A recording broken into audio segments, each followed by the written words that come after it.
Hello, this is Valerie.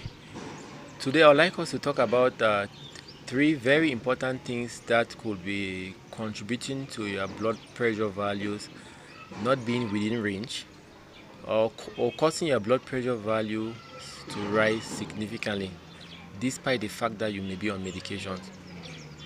We find many persons who are on blood pressure medications changing their medications from time to time, especially when their medical doctors realize that their blood pressure values are not within control. There could be other underlying medical conditions that could be causing this. So it is important for you to consult with your medical doctor so that they could rule out the possibility of you having other underlying medical conditions which could be causing this, which what we call secondary hypertension. Now, despite that, these three things I'm about to discuss is very vital. In fact, they contribute more in causing our blood pressure values to rise. They have a very big role to play.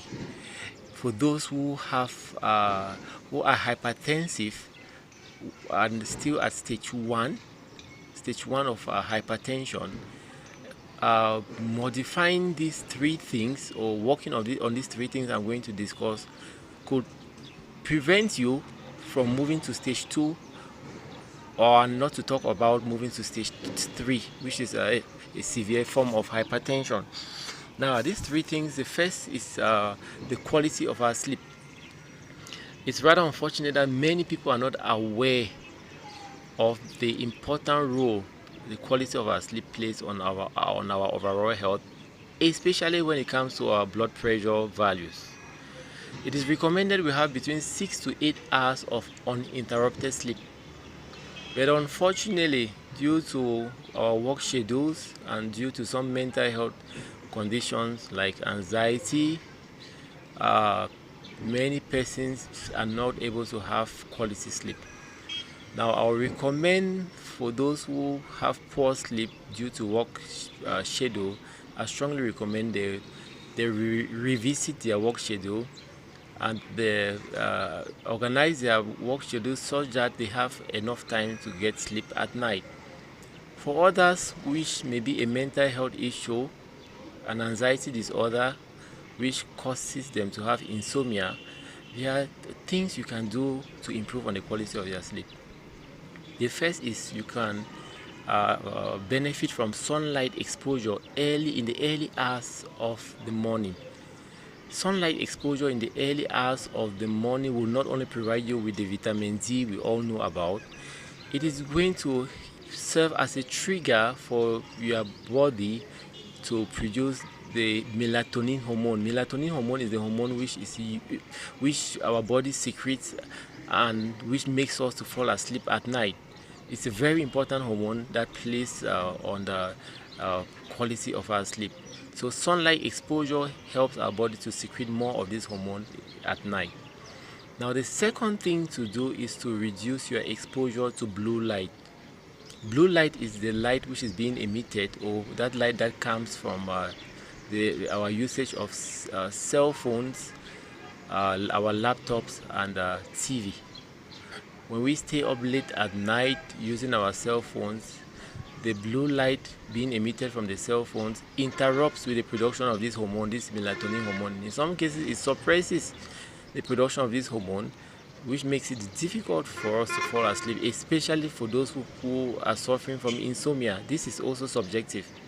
So I would strongly suggest that 1 or 2 hours before you go to bed, you should avoid using your cell phones if you have been suffering from chronic insomnia.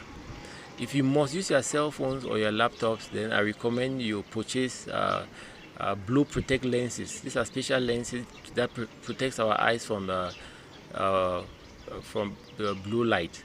You can consult with your ophthalmologist who is going to recommend one of these lenses for you.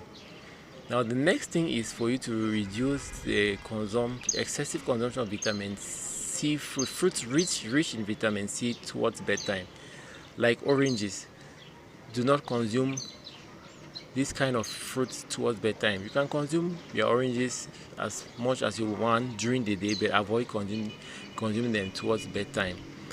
Also avoid the consumption of products high in caffeine towards bedtime, like coffee. Scientifically, coffee has been proven, or caffeinated products have been proven to interrupt with the quality of sleep for to many people. So reduce the consumption of caffeinated products. Now the second thing I want us to talk about, which is still linked to our blood pressure, is our body weight. Please, it is important for you to know what your body mass index is. Your body mass index will tell you whether you overweight or you have a low body weight. But there are more concerns with having a high body weight or being obese than having a low body weight. People are more concerned, and science is more concerned, medicine is more concerned with you being overweight. We have more cases of overweight than underweight. So I want us to focus on what to do to reduce our body weight. The more you weigh, the more your blood pressure values are likely to be.